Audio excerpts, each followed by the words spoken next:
Atentos los mayores, atenta la gracia, que están aquí los cuentos de Enrique Carballeira, están aquí los cuentos de Enrique Carballeira. Cuentos de trazo suelto.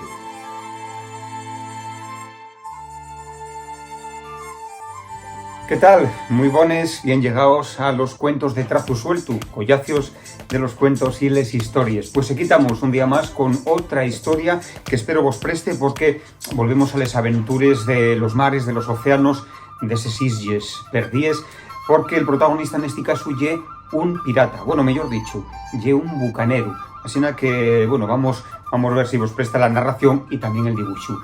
Y ya sabéis que estamos emitiendo desde el estudio número 4 de Pico Borrina, desde Casa La Blanera, y que estamos encantados, bien soyertes a todas las propuestas que nos queráis mandar para los próximos programas.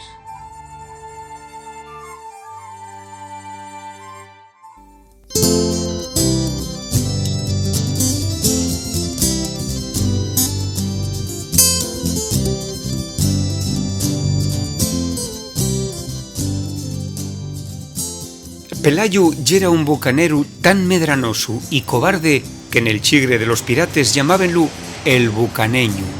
La verdad, ya que aquello resultaba toda una vergoña pa un piratón tan grandón y veterano como él.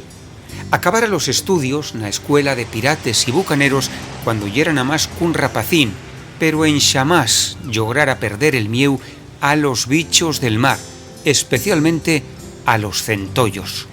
No sabía muy bien la razón, pero cuando se atopaba con una andarica, un centollo o una llagosta, no podía frenar el tiemblo de pates que daba. Entamaba a sudar unos gotones bien gordes y daban hasta mareos. Nel chigre siempre escuntaban aquel día nel que el probe Pelayo atopó, después de muchos años de buscarlo, un tesoro per grande en una isla perdida. Y xusto cuando iba a llenar el saco con todo aquel oro y aquelles xoyes, apareció un centollo bien gordo que lo fixo fuxir como si viera un monstruo del espacio. Ai, bucaneño, así non va a salir de probe na vida.